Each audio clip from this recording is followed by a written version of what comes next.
Live from the Mandalore Royal Palace, it's the first ever Galactic debate with your host, Dead Ponic. Welcome everybody to the first ever Republic Separatist debate here live on Mandalore. I am Dead Ponic, moderating for the event, and joining me as the representative of the Republic is Zexelbrony479. Thank you, Dead Ponic. I appreciate you hosting this event on the planet. And joining me from the Separatist Revolution is KingOrange, monarchy of all citrus fruit. Hello. Thank you so much for hosting this. It's a pleasure to be here on Mandalore. Such a rich place with rich culture, and I can't think of a better place to debate on this topic. So thank you very much for hosting this. Alright, gentlemen, shake hands and take your places at the podium. I would ask that your escorts leave the room or be placed on the other side of the room to avoid any unpleasant confrontations. Anyway, Very well. So for this debate, here we are going to set up some ground rules so that we can keep things fair, and for the sake of brevity, we are not going to be talking about the war in terms of how it is right now. And for each question, you will be given a time limit to answer, starting with the short form questions. And at the end, or when I call time, the opponent will have a chance to respond to your question or to answer the question themselves, if that is what they desire. Each short form question will be aimed at a specific representative, and the other representative will have a chance to respond and answer the question themselves. The long form questions will be much longer. You will have a longer time to answer and to basically spread your message and tell the audience what you're all about and why you are where you are. And for the sake of brevity, I will not be permitting any unpleasant shade thrown at each other, nor will we allow any shade thrown at each other's respective governments. Do you both agree to these terms? Very well. I agree. Alright, very well. So let's get this debate underway. Our first short form question will be aimed at the Separatist representative. So, Representative Orange, taking Count Dooku's status as a Sith out of the equation, do you believe that him forming the CIS was justified? To answer your question, absolutely. I would certainly stand that the formation of the Confederacy of Independent Systems was justified. Even on a surface glance into the events surrounding the Naboo crisis and later on the Separatist crisis in the Clone Wars, it showcases very clearly how the Republic ceased to function the way it was supposed to, and how planets were forced to pay the price of the government's inactions. On top of that, wider accounts pretty much only make this more prominent as we learn about the Republic's uneven representation, the unfair taxation against the Outer Rim planets, and a lack of care and protection given to these worlds from groups such as pirates, raiders, or megacorporation exploitation. Worlds such as Kali, Jabim, Ratatak, and Raxus Prime being prominent examples of this. More importantly, most of these grievances were given decades to be resolved, or at least changed. However, almost none of them were. The Republic still lacked a central military, still was just as, if not more excessive in taxation, with things such as the Free Trade Zone being removed shortly before the Naboo crisis, and corruption being just as prominent by the events of the Clone Wars, with corrupt senators and corporate representatives working in cahoots to stagnate any reform actions. Pretty much as far as many seceded worlds were concerned, the Republic abandoned its duties to them, and so at the end of the day, if they violated the contract first, then what right do they have to try to force us to stay? Thank you. Alright, Zexelbrony, how do you choose to respond to Representative Orange's answer to the question? Well, I think my opponent has made some very good failures of the Republic. I may be loyal to the Republic, but I do understand it has many faults that need to be fixed to ensure a better galaxy. So I understand why some people would want to secede from it. However, I would like to point out that we got rid of the free trade zone in order to try and limit the Trade Federation's power and try and help them, the Outer Rim, because they were becoming too powerful and too influential in the worlds. We originally created the free trade zone to get businesses out there to help build the economy of the Outer Rim to make it a better place for all. Well, sadly, we let the Trade Federation and other corporations gain too much power, and thus they abused it and kind of made things a lot worse, which is why we tried to take the trade zone back so that we could regulate their power more. However, we did that a little late, and thus the Naboo crisis was caused.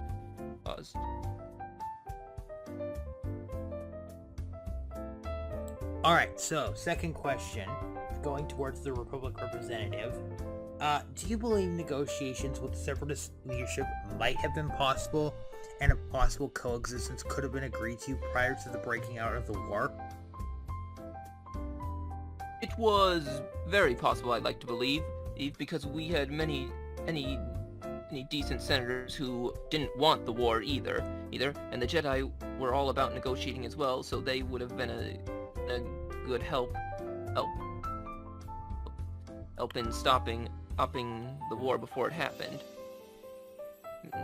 Alright, I've sadly been noticing. Oh, sorry. Go ahead. Sorry. Didn't mean to interrupt. I've sadly been noticing that as this war drags on, several of these Jedi and Senators are starting to get a little less enthusiastic about the idea of peace. But I still think it would have been possible to stop this war before it happened. If enough of our good-natured people got a chance to talk to the decent people of the separatist cause. I was like Orange over here. Alright, Representative Orange, how do you choose to respond to that? For the most part, I will freely acknowledge that the Republic did have a great many senators that were advocating for peace and a similar mantra towards the Separatist Parliament. However, I would like to call out the fact that the Military Creation Act, which essentially would have been one of the earliest stepping points towards war, was essentially proposed and debated upon in the Senate from the very moment the Separatist crisis began, back in what Galactic terms would refer to as 24 BBY. Essentially, even before the Separatists before the Separatists began any kind of military buildup of themselves, the Republic was already discussing the mantra of building up a centralized military in the attempt to essentially force these worlds back into the Republic that previously seceded. While there are plenty of senators that I'm sure only advocated for the Military Creation Act for the sake of defense, there is more than enough evidence to believe that the merger of corrupt senators and corporate influence definitely advocated the Military Creation Act in order to drive the galaxy into war for the sake of financial and political gain. Alright, Zexo, how do you choose to respond to that? I would say that he is right about several people in the Republic using war as an opportunity for political and economic gain. However, to be fair, there are also the same is also true of the Separatists, as there are both good and bad people in both our factions. Some people didn't want this war, and we only want peace, but others are a little less noble, unfortunate part of any system, sadly. Alright, so the next question is aimed at the Separatist representative. Given that it was Newt Gunray that was confirmed to have orchestrated the assassination attempts on Senator Amidala, does the CIS Parliament condone his actions, and are you aware of the various crimes against humanity and war crimes that Gunray has perpetrated? So to answer this question, I believe this is in a manner kind of two questions, so I have to kind of answer them both in different parts.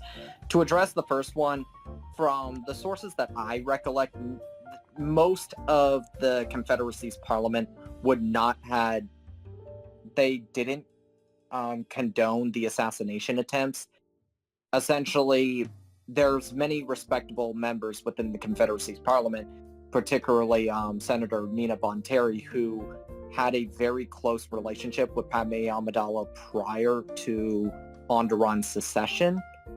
And the thing is, in spite of Padme Amidala's political opposition towards the CIS, many senators did respect her as a diplomat and kind of an early freedom fighter when you look into her role within essentially aiding Naboo. However, unfortunately, the problem was by the time the Separatist Parliament discovered what happened, any concern in relation to that kind of had to take a backseat due to the necessities of the war. And this especially becomes prominent when the attack on Geonosis happened, which exceeded a much larger scale of violence perpetrated by the Republic than the death of a single senator ever would have caused. And so while I can definitely say that Gunray's actions should be condemned, ultimately it kind of existed as a tragic set of events of the wrong place, wrong time. To address the second point, I can sincerely say here and now that probably one of Count Dooku's biggest mistakes was ever employing Gunray as a member of the executive council. And pretty much either I would like to believe Dooku didn't know about Gunray's crimes, but ultimately Gunray's crimes in particular during the Naboo crisis cannot be understated, and probably is one of the most deplorable members of the Confederacy, if I could say so myself. Alright, Zexel, how do you choose to respond to that? Well, I'm pretty much in full agreement about Gunray and how despicable he is, so there's not much I can add, and I do agree that the Battle of Geonosis and the lead up to it with the assassination attempts of Senator Amidala are definitely just a wrong place, wrong time kind of thing, and unfortunately has led to the situation we are currently in now. Alright, so our next question goes towards the representative for the Republic. Do you believe that the CIS amassing a large droid army was justification for the Republic to vote for the Military Creation Act, taking everything else out of the picture?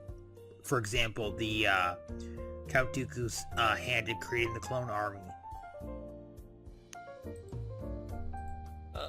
I definitely say yes, as it was justified. As far as I know, while many in the Republic weren't keen on the Separatists succeeding, some of them had yet to use extreme force to reincorporate the seceding worlds, and were still trying to resolve it peacefully as they could, with Jedi intervention on worlds where they could during the time of the Separatist crisis. But once many of us heard about the droid army, funded and created by the megacorporations, including the Trade Federation, who 10 years prior invaded Naboo with a similar army, all bets were off. It became a matter of self-defense against this powerful droid army. Even several of the more good-natured and peaceful senators like Bail and Padme, as well as several Jedi, like Mace and Yoda, many of whom wanted to resolve this peacefully without war, agreed that with this droid army, it was a big enough threat to the safety of the Republic and its people that it had to be stopped, and thus we needed to arm ourselves and defend, and against it. Alright, Orange, how do you choose to respond to that? While ultimately the Military Creation Act by that point could be justified, I would still like to point out the fact that the Military Creation Act was in discussion and was likely to end up passing eventually, even regardless of the droid army, considering how early its discussion was being done and how tensions were only ever increasing due to political tensions surrounding both the seceded worlds and loyalists who essentially developed a political elitist mindset.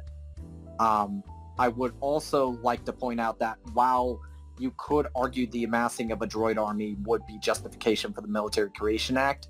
That still doesn't change the fact that the Republic attacked Geonosis first, ultimately sparking the war. Essentially, it's the idea of, a seceding government that's trying to uphold its sovereignty is apparently not allowed to have a military to defend its own worlds. Alright, so the next question is for the Separatist representative. Do you believe that the Jedi's investigation into the assassination attempts into Senator Amidala, which led to Geonosis, and that fateful meeting with the founding members, is justified, and do you believe Master Kenobi listening in on the meeting was an act of espionage, or simply mere coincidence? I would argue it's a bit of both. The thing is that I am fully aware, at least according to the reports provided by the Kaminoans, that Obi-Wan Kenobi did not initially enter Geonosis knowing it was a Separatist stronghold. However, from the moment that he discovered that, at no point did he attempt to diplomatically speak towards Count Dooku or even the Planetary's local government under Archduke Pago the Lesser, and instead was essentially sneaking around, listening in on the meeting, and immediately contacting essentially what would be deemed as private and classified information of the Confederacy's internal affairs towards the Republic, which only further radicalized them into military response. Ultimately, Obi-Wan Kenobi's situation I would deem more as an irresponsible act rather than a malicious one, but it is still worth pointing out. Alright, Zexel, how do you respond to that? I agree that Master Kenobi could handled it a bit differently, but I lean towards more him being in the right about the situation and his discoveries and wanting to inform the Republic to warn us in advance, and because we had yet to know about how much the megacorporations were truly involved in the situation, and given how problematic they can be at times, I think discovery of them being involved to such a degree is vitally important to be informed of. Alright, so our next question goes back towards the Republic representative. Do you believe that if an exchange of some kind could have been worked out, that the Republic would agree to it and would lead to a possible temporary truce? Possibly.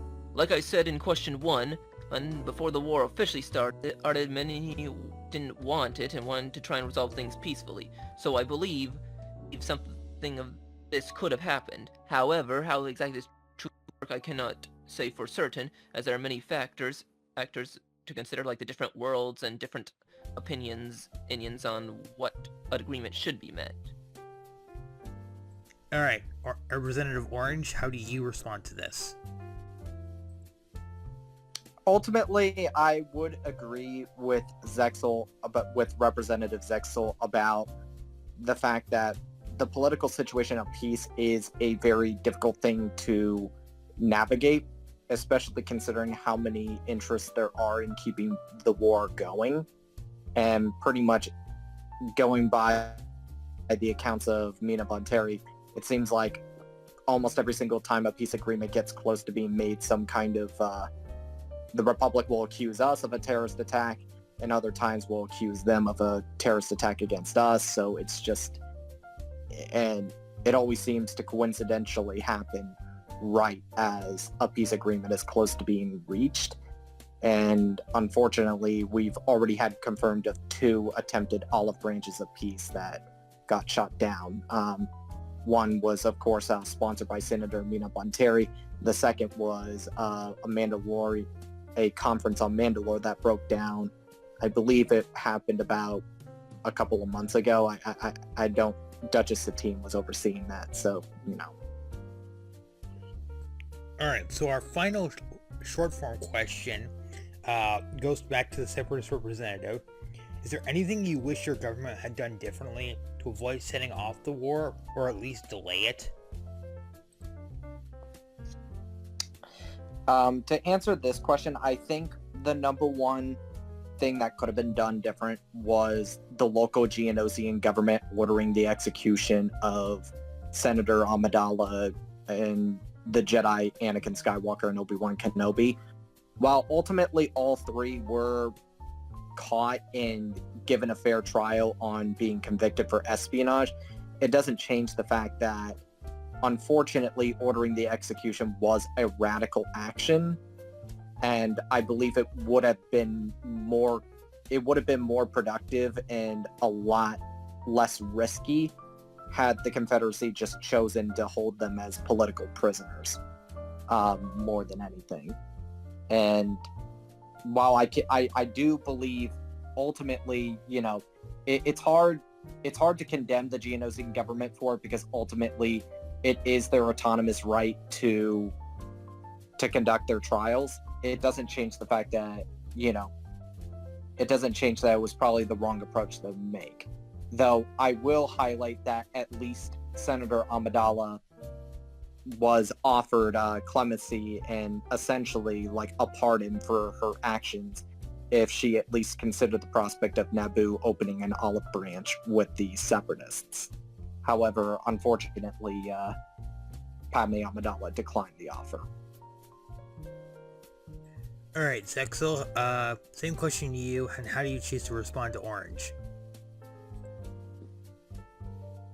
Well, I think he makes a good point about the situation. The Geonosians, it was on their home turf, their planet, so it was their right to try and resolve the situation their way.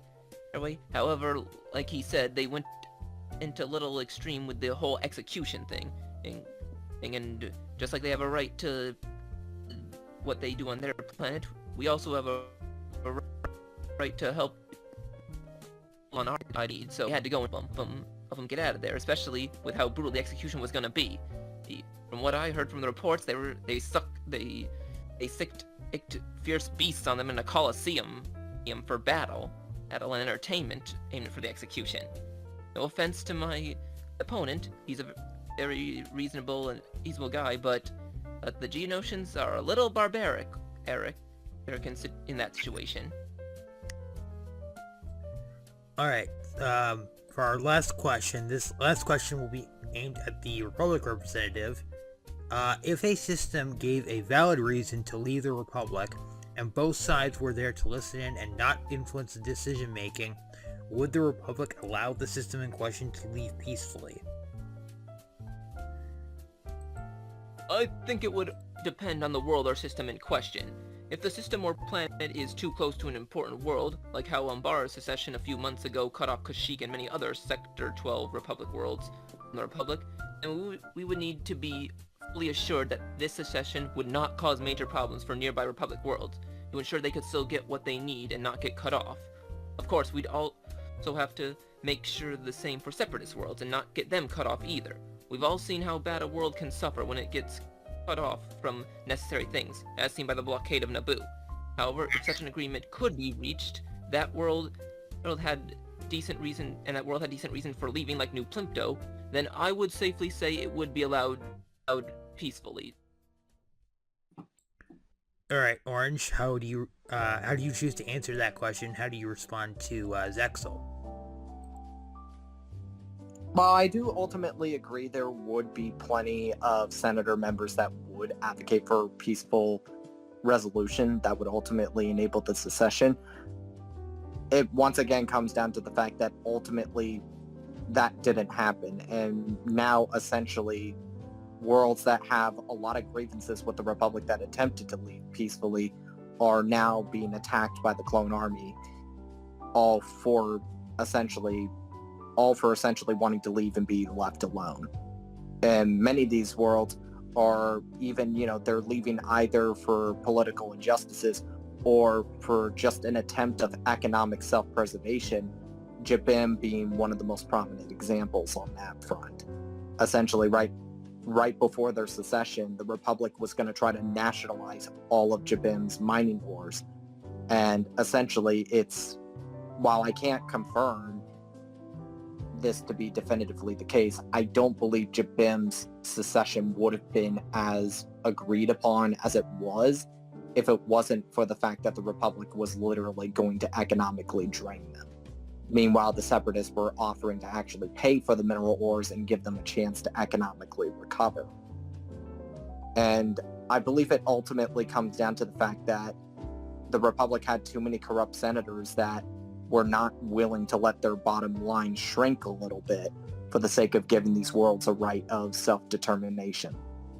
So while I do believe ideally the Republic would have allowed that, I just think it's kind of naive, especially looking at the context of how this war has now escalated. Alright, so that concludes our short form questions. For this final section, we're going to do long form questions. Each representative will get time to answer the individual question, and then I will turn the attention to the other representative, and they will be allowed to answer the question themselves, and then we will conclude this debate. So starting with the first question aimed at the Republic Senator, are you aware of the corrupt slash morally gray members of your government, and do you wish they were unable to play a part in the war strategy? The corrupt ones definitely should not play a part at all. Morally gray ones, however, I think are unfortunately a necessary evil. I don't always agree with them, but when you're at war, sometimes you need people like this to do what is necessary to win and save as many lives as possible. However, it is important to have more good-natured people work with them to keep them in check and balanced, to ensure we do not do as few morally gray things as possible. War may be hell, but that doesn't mean we can't at least try to fight it as cleanly as possible. The Republic was known for that in all its previous wars, long ago before the Golden Age of the Republic. Over again, that is only possible without the corrupt members, and that the good-natured people outnumber the morally gray ones, or at least are equal to them. Alright, Orange, same question. I believe corrupt members absolutely should not have a place within the war effort.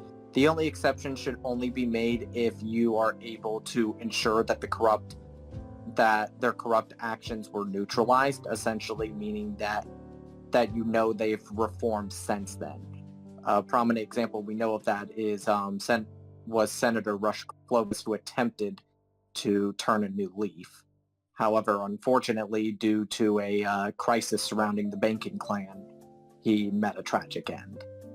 The details of the exact circumstances of his passing is still left unknown.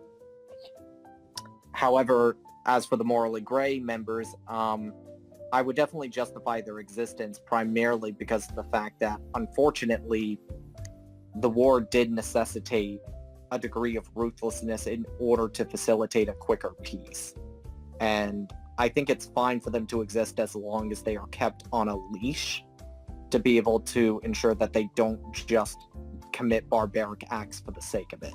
It needs to be tactical, it needs to be purposeful, but it should not be unnecessarily cruel. And for better and for worse, that's kind of like the pros and downsides of morally gray members of our military is probably most prominent within our Supreme Commander, General Grievous, who, from the records we've read about him and through the things we've learned, it's like he began as a freedom fighter. He fought very hard to free his planet from the Yamari. Injustices surrounding the Republic caused him and his people to suffer greatly. However, ultimately, we do occasionally hear the reports of Grievous taking things too far in the eyes of the Confederacy's parliament. However, unfortunately, we've accepted Grievous as a necessary evil, as well as certain other Separatist commanders, mainly because we're very short on organic leaders, I'm afraid. In fact, it's kind of gone bad to the point where we're relying on tactical droids for a lot. Alright, so our next long-form question is aimed at Orange. Well, we'll start with him. Who do you believe is the individual or individuals or organization that is giving your government a bad reputation, and why? Outside of just Newt Gunray, who we covered earlier, Gunray's a very prominent example, mainly because of his actions done prior to the war. I would also say that Tambor has been a bad example. The droid intervention on Ryloth has been pretty much stated on record on both sides as a complete military disaster, and also resulted as a political disaster for our cause, mainly because Tambor was more concerned about amassing wealth of the world rather than actually attempting to convince them of why joining the CIS would be better for them. And unfortunately, that's caused problems. I would say, however, that some do get a bad rap, like Sand Hill, for example. Other Separatist Council members have committed a mix of bad acts, but with, occasional good done. Sand Hill's a good example, who relied on his wealth in the banking clan to bail Kali out of its debt. However, at the same time, we do know ultimately he is a banker trying to expand his pocket. So I would definitely say most of our problems come down to the Executive Council. And if it wasn't for the desperation of funding that we needed, I honestly wish Grievous would kind of just discreetly get rid of them. Alright, Zexo, your turn for this question.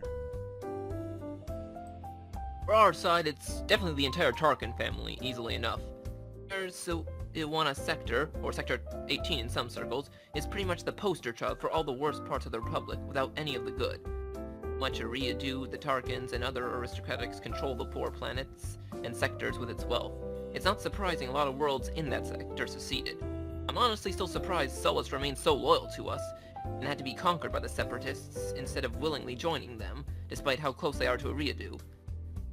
Their loyalty is commendable. In their situation. Alright, next question is going back to the Republic's representative. Which key systems does your government value most, and do they provide more of a tactical significance or a moral significance? I'd say many systems in the core worlds, as many of them originally founded the Republic 25,000 years ago. So they provide moral significance, with worlds like Alderaan and such being great for advocating the peaceful and freedom beliefs of the Republic is supposed to stand for. What drives in an Axis being great sources of military might and training as well. Enduro being a great site for trade and expansion. So they have both tactical and moral importance, which is why when Grievous ran roughshod over many of them during Operation Dirge's Lance, it was a big deal to us. Alright, Orange, same question to you. Well, the answer for this, as far as the Separatists are concerned, is both yes and no. One of the geniuses behind the Confederacy's strategy during the war was employing a stateless strategy, which was focused on decentralizing our assets and production as much as possible. This, of course, was done in order to prevent the Republic from having any one singular target that they could invade or destroy that would completely cripple our war effort. However, there are some exceptions to the rule. I think Geonosis has always been a very prominent example, given both the political heart that it once represented, being a temporary capital for the CIS, as well as housing the largest droid factory ever seen. And on top of that, the Geonosians themselves are excellent engineers. As cruel as they can be seen as sometimes, they are very excellent at designs and building. And so that's always held significance. Raxus Secundus is important as a political heart and arguably represents the purity of what we're trying to do as being a system better than the Republic. It's respectful towards nature, it's respectful towards the people that's there, and Senator V. Singh of the world has been pretty much credited as a very noble senator who has done a good job at preserving the needs and interests of the people there. Raxus Prime is also very significant given its symbolic value, with Count Dooku making the Raxus address there. And of course other worlds such as Megiddo, Seleucami, and Felucia hold strategic value within resources as well as where they're located in the hyperspace lanes. Finally, I would also say Umbara holds significant value given the advanced technologies that were provided by the Umbarans.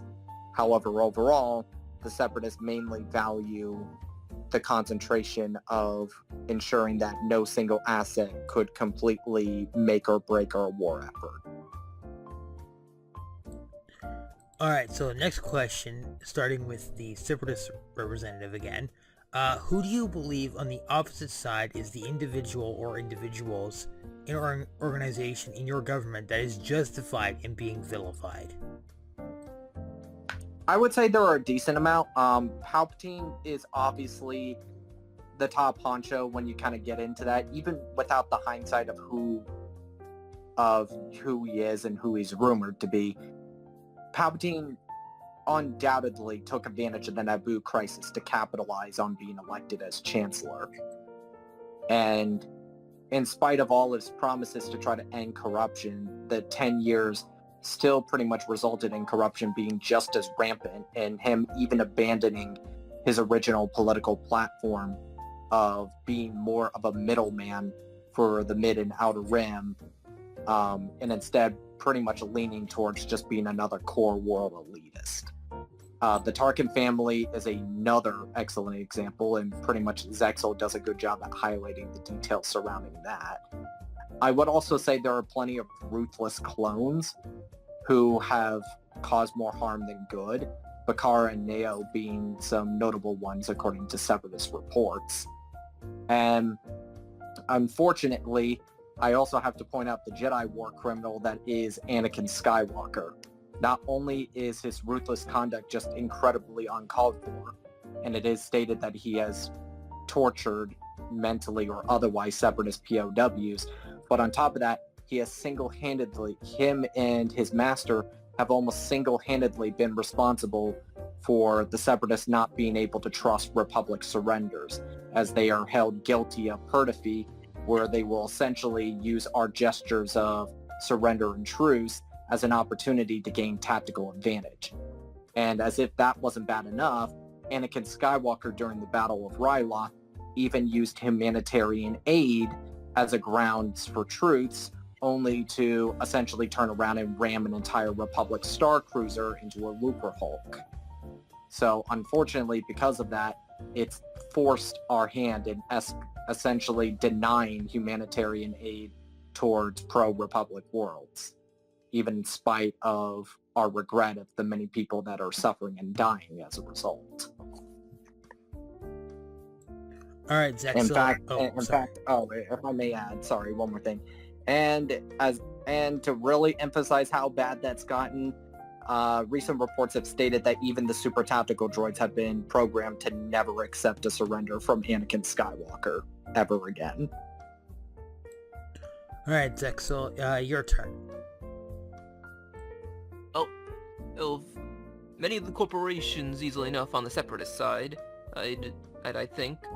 But if I had to pick one, I'd go with the Trade Federation faction led by Newt Gunray. I know we're being ton here, but he is pretty much the worst, as they, along with the other corporate powers, represent the true problems of both the Republic and Separatist forces alike, with their greed and control over both political and economic powers that allow them to force others to help them get their way. Now, I'm not saying the Republic was the best at handling this, given the large amount of corruption, but unlike the much looser Separatists, again, not trying to insult them or anything, but we at least have regulations in place that, while they fail, are supposed to try and keep these factions in check. And in some cases, we have a better track record, at least for curbing some of the worst atrocities back in the day, which is why many of them actually did join the Separatists to get away from Republic justice in one of the few cases where this was actually prevailing. One of the cases being the Andoan Free Colonies in that situation, or the Trandoshans joining because we were preventing them from attacking the Wookiees. The Trade Federation and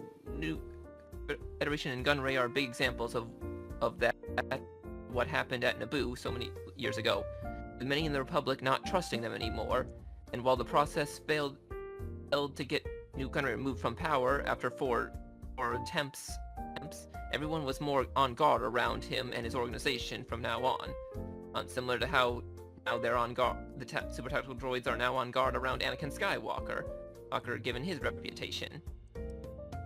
I think we can agree on one thing, if I may say so myself. And I say this as a representative for my cause as well as to Zexel as representative for the Republic. Rune Haka would have made a much better viceroy. Yeah, I can agree with that. Alright, so our final question, going back to the Republic representative for the final time, is there anything you would like to say in good faith in taking the hostilities of the war and past actions off the table to your opponent?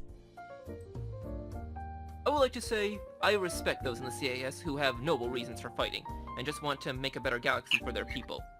Those are understandable reasons to fight. I personally can't agree with seceding, as much like the great clones in our Grand Army, loyalty means everything to me. I can understand why some would want to leave, and in the end, you have to do what you think is right for yourself and your people. And that kind of dedication and loyalty, your world, is very commendable. Alright, Representative Orange, for the final time, your turn to answer this question. I would say out of good faith that the Republic for the longest time, the secession against the Republic here and now, and the joining of the CIS, is not a result of hatred of what the Republic was and what it represented, but rather a disdain towards the degradation it allowed itself to become. Ultimately, if we had it our way, this secession wouldn't happen. The Republic would instead go back to how it was during the Golden Age, where worlds were mutually thriving and overall liberty and freedom were being protected for the vast majority, even in spite of some of the problems that were suffered from even back then.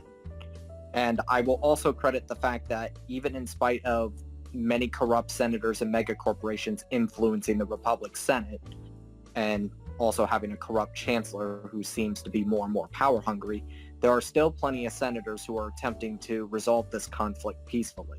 I particularly give credit towards Senator Amidala and Mon Mothma on that front. And honestly, I wish one of them would be elected as chancellor one day. I think that would make for a very good peaceful arrangement, but only time will tell how that go. I mean, what's the worst that could happen? What's the worst that could happen? Palpatine would become a dictator? The Republic will be reorganized into the first Galactic Empire! Alright, so this concludes the first debate for Republic and Separatists. Thank you so much for listening, and thank you, Representatives, for agreeing to this to doing this. Stay tuned, there will be more episodes coming in the coming weeks, and thank you guys so much for watching. Any last words, gentlemen, before we sign off?